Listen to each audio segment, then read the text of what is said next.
ಇನ್ನು ಜೆಡಿಎಸ್ ಅನ್ನ ಈ ವಿಚಾರಕ್ಕೆ ಸಂಬಂಧಪಟ್ಟಂಗೆ ದೂರ ಇಡಲಾಗಿದೆಯಾ? ಬಿಜೆಪಿ ಜೆಡಿಎಸ್ನವರಿಗೆ ಆಹ್ವಾನ ಕೊಟ್ಟಿಲ್ವಾ?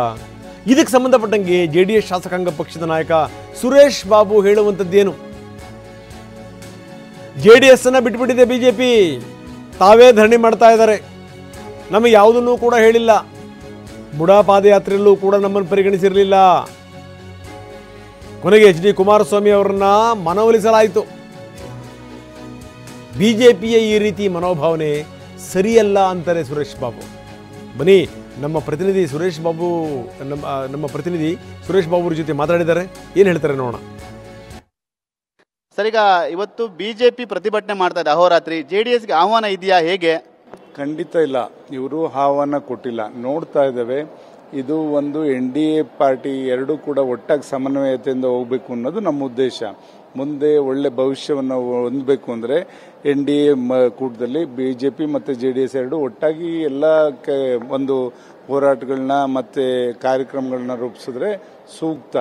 ಎಲ್ಲೋ ಒಂದು ಕಡೆ ಇವ್ರಿಗೇನಾಗ್ತದೆ, BJPಯವರು ನಾವು ರಾಷ್ಟ್ರೀಯ ಪಕ್ಷ, ನಾವು ಇವ್ರನ್ನ ಕೇಳಬೇಕನ್ನೋ ಮನೋಭಾವ ಇವ್ರಲ್ಲಿ ಬಂದಿದೆಯೇನೋ ಅಂತಕ್ಕಂಥದ್ದು ನಮ್ಗೆ ಆಲೋಚನೆ ಬರ್ತಾ ಇದೆ. ಖಂಡಿತ ಆ ಥರ ಏನಾದ್ರು ಕೂಡ ಇವರು ಮನಸ್ಸಿದ್ರೆ ಖಂಡಿತ ಇದರಲ್ಲಿ ಅವರು ಇದನ್ನು ನೋವು ಪೆಟ್ಟನ್ನು ತಿನ್ನಬೇಕಾಗ್ತದೆ.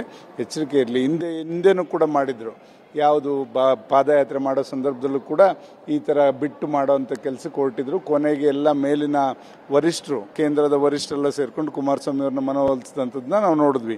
ಈಗಲೂ ಕೂಡ ಇಷ್ಟೆಲ್ಲ ನಾವು ಜೊತೆಯಲ್ಲಿ ಸದನದಲ್ಲಿ ಅವ್ರ ಜೊತೆಲಿ ಕೈ ಜೋಡಿಸಿ ಕೆಲಸ ಮಾಡಿದ್ರು ಕೂಡ ಇವತ್ತು ಎಲ್ಲೋ ಒಂದು ಕಡೆ ಕರೀದೆ, ನಮ್ಮನ್ನು ಯಾವುದಕ್ಕೂ ಕೂಡ ಆಹ್ವಾನ ಮಾಡದೆ ಜೊತೆಲಿ ಒಬ್ಬರೇ ಏಕಾಂಗಿಯಾಗಿ ಮಾಡ್ತಕ್ಕ ಹೊರಟಿರ್ತಕ್ಕಂಥದ್ದು ಸರಿಯಲ್ಲ.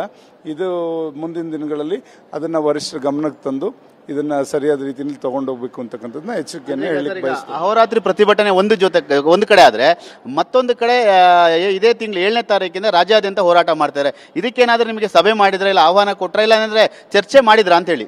ಇದ್ರ ಬಗ್ಗೆ ಎಲ್ಲೂ ಕೂಡ ಚರ್ಚೆ ಮಾಡಿಲ್ಲ. ನಮ್ಮ ವರಿಷ್ಠರ ಹತ್ರನೂ ಚರ್ಚೆ ಮಾಡಿಲ್ಲ, ಶಾಸಕರುಗಳ ಹತ್ರನೂ ಚರ್ಚೆ ಮಾಡಿಲ್ಲ.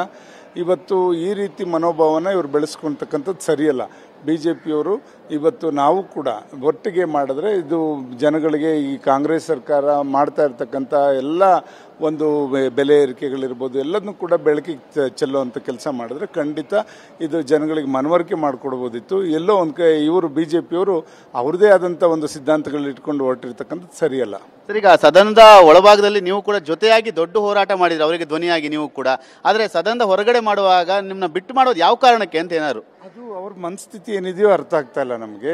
ಈ ಥರ ಮನೋಭಾವನ ಬೆಳೆಸ್ಕೋಕೂಡದು. ಒಂದು ಕೇಂದ್ರದಲ್ಲಿ ಇವತ್ತು ಎರಡು NDA ಒಕ್ಕೂಟದಲ್ಲಿ JDS ಕೂಡ ಪಾಲ್ದಾರರಾಗಿರೋದ್ರಿಂದ JDSನು ಕೂಡ ಜೊತೆಯಲ್ಲೇ ಎಲ್ಲ ವಿಚಾರಗಳಲ್ಲೂ ಕೂಡ ಒಟ್ಟಿಗೆ ಹೋಗುವಂಥದ್ದಾಗಬೇಕು. ಇದಕ್ಕೆ ಸಮನ್ವಯ ಸಮಿತಿಗಳಾಗಬೇಕು. ಸಮನ್ವಯ ಸಮಿತಿ ರಾಜ್ಯ ಮಟ್ಟದಲ್ಲೂ ಕೂಡ ಆಗಬೇಕು, ಜಿಲ್ಲಾ ಮಟ್ಟದಲ್ಲಿ ಮತ್ತು ತಾಲೂಕು ಮಟ್ಟದಲ್ಲೂ ಕೂಡ. ಆದರೆ ಇವತ್ತು ಬರ್ತಕ್ಕಂಥ ಎಲ್ಲ ಚುನಾವಣೆಗಳಿರ್ಬೋದು, ಎಲ್ಲ ಈ ಸರ್ಕಾರ ಮಾಡ್ತಕ್ಕಂಥ ಹಗರಣಗಳಿರ್ಬೋದು ಮತ್ತು ಬೆಲೆ ಏರಿಕೆ ಇವೆಲ್ಲವೂ ಕೂಡ ಬೀದಿಗೆಳೆದು ಜನಗಳಿಗೆ ಮನವರಿಕೆ ಮಾಡಿಕೊಟ್ಟು ಇಂಥ ಸರ್ಕಾರ ಬೇಕೆ ಅಂತಕ್ಕಂಥದ್ದನ್ನ ಚೀಮಾರಿ ಹಾಕ್ಲಿಕ್ಕೆ ಸಾಧ್ಯ ಆಗುತ್ತೆ. ಇದು ಇವರು ಈ ರೀತಿ ಮನೋಭಾವ ಬೆಳೆಸ್ಕೊಂಡ್ರೆ ಇವರು ವಿಫಲವಾಗ್ತಾರೆ ಅಂತ ಹೇಳಿಕ್ ಬಯಸ್ತಾರೆ. ಇದರಿಂದ ಶಾಸಕರು ಕೂಡ ಒಂದಷ್ಟು ಬೇಜಾರಾಗಿದೆ. ಈ ರೀತಿಯಾಗಿ ಸಮನ್ವಯತೆ ಇಲ್ಲ, ನಾವು ಹೋರಾಟಕ್ಕಿದ್ವಿ, ಇವತ್ತು ನಮ್ಮನ್ನು ಬಿಟ್ಟು ಹೋರಾಟ ಮಾಡೋದು ಏನು ಸಂದೇಶ ಕೊಡುತ್ತೆ ಅಂತ ಶಾಸಕರು ಬೇಸರ ಇದೆಯಾ ಸರ್? ಹಾಗಾದ್ರೆ ನಮಗೂ ಕೂಡ ಬೇಸರ ಇದೆ. ಇದು ಇವರು ಬೇಕಾದಾಗ ಉಪಯೋಗಿಸ್ಕೊಳ್ಳೋದು, ಬೇಡದೇ ಇದ್ದಾಗ ಅವರೇ ಮಾಡ್ತಕ್ಕಂಥದ್ದು ಇದು ಸರಿಯಲ್ಲ. ಈ ಒಂದು ಮನಸ್ಥಿತಿನ ಬದಲಾಯಿಸ್ಕೋಬೇಕು ಅಂತ ಹೇಳ್ತಾರೆ. ಇದನ್ನ ಏನಾದರೂ ಕೇಂದ್ರದ ವರಿಷ್ಠರಿಗೆ ಗಮನಕ್ಕೆ ತರುವಂತ ಪ್ರಯತ್ನ ಮಾಡ್ತಾರೆ ನಿಮ್ಮ ನಾಯಕರ ಮೂಲಕ?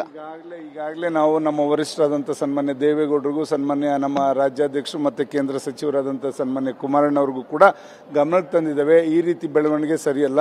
ನಾವಿಲ್ಲಿ ಒಂಥರ ಏನು ಸಾಕಷ್ಟು ಸಮಸ್ಯೆಗಳನ್ನ ಎದುರಿಸಬೇಕಾಗ್ತದೆ. ಇವರೆಲ್ಲೋ ಒಂದು ಕಡೆ ಬಿಟ್ಟು ಮಾಡ್ತಕ್ಕಂಥದ್ದು ನಮ್ಗೆಲ್ಲರಿಗೂ ಕೂಡ ಮುಜುಗರ ತರ್ತಕ್ಕಂಥ ವಿಚಾರ ಅಂತ ಹೇಳಿಕ್ ಬಯಸ್ತಾರೆ. ಇದಿಷ್ಟು JDS ಪಕ್ಷದ ಶಾಸಕಾಂಗ ನಾಯಕರಿಂದ ಸುರೇಶ್ ಬಾಬು ಅವರ ಮಾತು. ಕ್ಯಾಮರಾಮನ್ ಪ್ರಶಾಂತ್ ಜೊತೆ ಸುನಿಲ್, TV9 ಬೆಂಗಳೂರು.